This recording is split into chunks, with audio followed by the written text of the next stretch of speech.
Okay.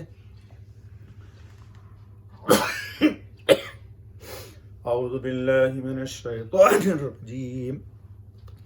بسم اللہ الرحمن الرحیم. کلا انہا لظى نزاعة للشوى تدعو من ادبر وتولى وجمع فأوعى ان الانسان خلق حلوعا اذا مسه الشر جزوعا واذا مسه الخير منوعا. محترم سامعین، آج آپ کے سامنے سورۃ المعارج کی آیت نمبر 16 سے آیت نمبر 21 تک تلاوت کی گئی. کل آپ کے درس میں بات آئی تھی کہ قیامت کے دن کوئی کتنا بڑا دوست ہو، دوست کے کام نہیں آئے گا، لیکن یہ بے ایمانوں کے لیے کہا گیا ہے. جی، اور یہ بھی آیا تھا کہ ایسا نہیں کہ دوست کے سامنے نہیں ہوگا کہ مدد نہیں کر سکتا ہے. قرآن نے کہا دیا تھا یبصرونہم، وہ ایک دوسرے کو نظر آئیں گے، دیکھیں گے، لیکن پھر بھی مدد نہیں کر سکیں گے.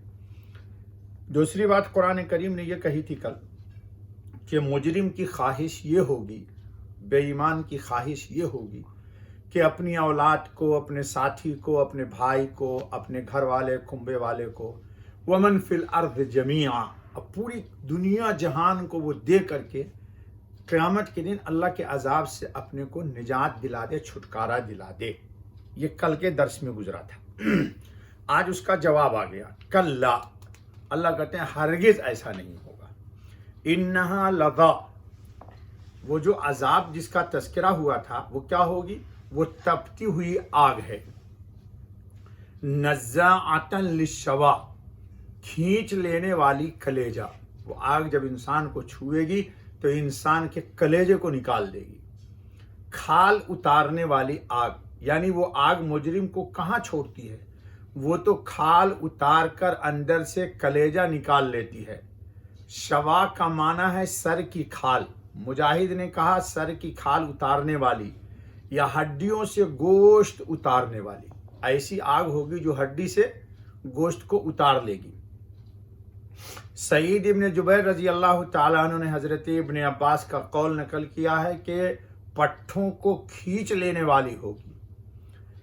کلبی نے کہا کہ سارے دماغ کو کھا جائے گی اور پھر دماغ ویسا ہی ہو جائے گا جیسا تھا، یعنی عذاب پر عذاب، عذاب پر عذاب آئے گا.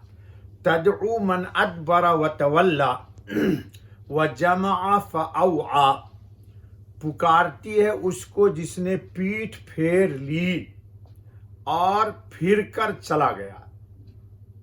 وجمع فاوعى، اور جوڑا اور سنبھال کر رکھا. حضرت شیخ الہند ترجمہ کرتے ہیں سینت کر رکھا.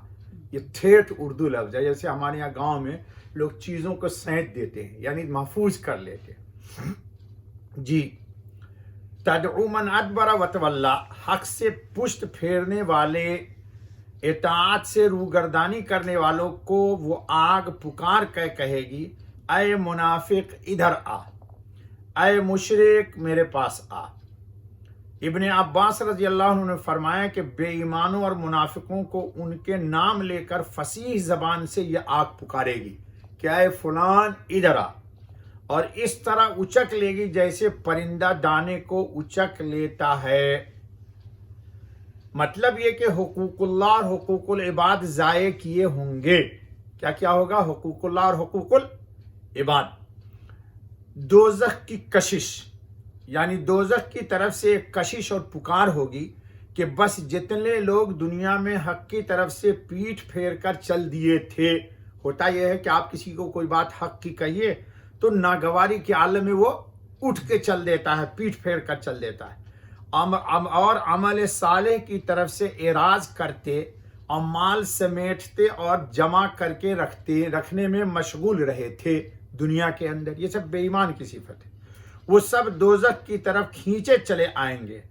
بعض آثار میں ہے کہ دوزخ اول زبان قال سے پکارے گی کیا کہے گی؟ الیہ یا کافر، ہمارے پاس آؤ اے بے ایمان، الیہ یا منافق، میرے پاس آؤ اے منافق، الیہ یا جامع المال، اے مال کو جمع کرنے والے میرے پاس آؤ۔ جی لوگ ادھر ادھر بھاگیں گے، اس کے بعد ایک بہت لمبی گردن نکلے گی جہنم سے، جو بے ایمانوں کو چن چن کر اس طرح اٹھا لے گی جیسے جانور زمین سے دانہ اٹھا لیتا ہے۔ قرآن نے سورہ یاسین میں بھی آپ نے پڑھا ہوگا کہ اللہ تعالیٰ نے فرمایا ہے وَامْتَازُوا الْيَوْمَ أَيُّهَا الْمُجْرِمُونَ، یہ آواز ہوتے ہی انسان خود بخود، کوئی کسی سے کسی کو جدا نہیں کرے گا، ہر گروہ اپنے طبقے سے جا کے مل جائے گا۔ مجرم وہیں جا کر کے ٹھہرے گا جہاں مجرمین ہیں، اور اللہ والے وہیں ٹھہریں گے، ایمان والے جہاں ایمان والے ہوں گے۔ ان الانسان خلق حلوعا، بے شک آدمی بنا ہے جی کا کچا، انسان کی طبیعت میں قرار نہیں ہے۔ اس لیے دنیا میں بھی لوگوں کو دیکھیے گا کہ مال خوب ہے لیکن ان کو سیرابی، جتنا زیادہ مال ہوتا ہے اتنا، حدیث کے اندر ہے انسان کو اگر ایک وادی ملے تو دوسری وادی کے لیے، دوسری وادی مل جائے تو تیسری وادی کے لیے، تیسری وادی مل جائے تو چوتھی کے لیے۔ مالداروں کا حال یہ ملین ہے، بلین ڈلین ہے، اتنا ہے کہ کئی نسل کھائے، لیکن پھر بھی دیکھیے تو ہر وقت حل میں مزید اور۔ اسی لیے نبی اکرم صلی اللہ علیہ وسلم نے فرمایا کہ آدمی کے پیٹ کو مٹی کے سوا کوئی چیز نہیں بھرتی۔ جب انسان مر جاتا ہے تو خواہشات کو مٹی کھا جاتی ہے، بس خلاص، اب جا کر کے اس کی خواہش رک جاتی ہے۔ جی جو اللہ کی طرف رجوع کر لیتا ہے اللہ اس کی توبہ قبول کر لیتے۔ اللہ تو بہت ارحم الراحمین ہے، اللہ بہت ارحم الراحمین ہے۔ تو انسانی طبیعت کیا ہے کہ کچا ہے۔ اذا مسہ الشر جزوعا، جب پہنچے اس کو برائی تو بے صبرا ہے، تھوڑی سی تکلیف ہو گئی واہ ویلا مچانا شروع کر دیا۔ وَإِذَا مَسَّهُ الْخَيْرُ مَنُوعًا، اور جب پہنچے اس کو بھلائی تو بے توفیق ہے، مال مل گیا تو دینے کی فقیر کو توفیق نہیں ہو رہی، اور نہیں مال ملا تو جزا فضا شروع کر دیا۔ حضرت حسن بصری کے پاس ایک شخص آیا، کہا مجھے بہت تنگی ہے، تکلیف ہے۔ پوچھا کتنی عمر ہے تمہاری؟ تو کہا اس نے کو بتایا ایک عمر۔ تو فرمایا خوشی میں کتنے دن رہے؟ تو کہا 50 سال۔ تو کہا یہ تکلیف؟ تو کہا حضرت چند روز ہوئے ہیں۔ تو کہا یار بیلنس ترازو کا اسی وقت ہوگا جبکہ 50 کے مقابلے میں 50 ہو۔ 50 سال تم نے کھایا پیا موج کیا تو 50 سال تھوڑا ایسے رہو تاکہ بیلنس برابر ہو جائے۔ تو ہم یہ اللہ کو یہ سمجھتے ہیں کہ ہمیشہ ہم کو خوب دیتا رہے تبھی ٹھیک ٹھاک ہے ہم، جی حالانکہ یہ بات غلط ہے۔ چلیے، یعنی کسی طرف پختگی اور ہمت نہیں دکھلاتا، فقر فاقہ بیماری اور سختی آئے تو بے صبر ہو کر گھبرا اٹھے بلکہ مایوس ہو جائے، گویا اب کوئی سبیل مصیبت سے نکلنے کی باقی نہیں رہی، اور مال و دولت تندرستی اور فراخی ملے تو نیکی کے لیے ہاتھ نہ اٹھے۔ یہ کیفیت کسی ہے؟ بے ایمان کی۔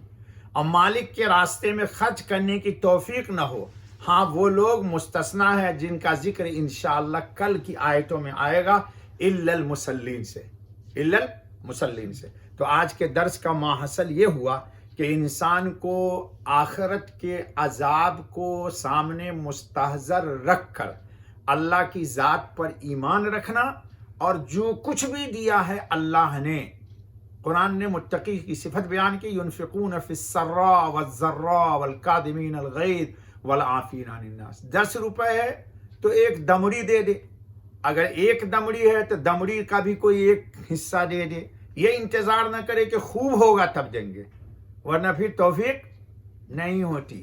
جی تو آج کے درس کا ماحصل یہ ہے کہ ایمان اللہ کی ذات پر رکھے، آخرت کے عذاب کو مستحضر رکھے، اور یہ یقین رکھے کہ جو کچھ میں یہاں دے رہا ہوں یہ اللہ کو ہاتھ میں دے رہا ہوں، وہاں ہم کو ملے گا۔ اللہ ہم کو اور تمام سامعین کو دنیا اور آخرت کے ہر عذاب سے بچائے، اپنی ذات پر ایمان نصیب فرمائے۔ صدق اللہ العظیم۔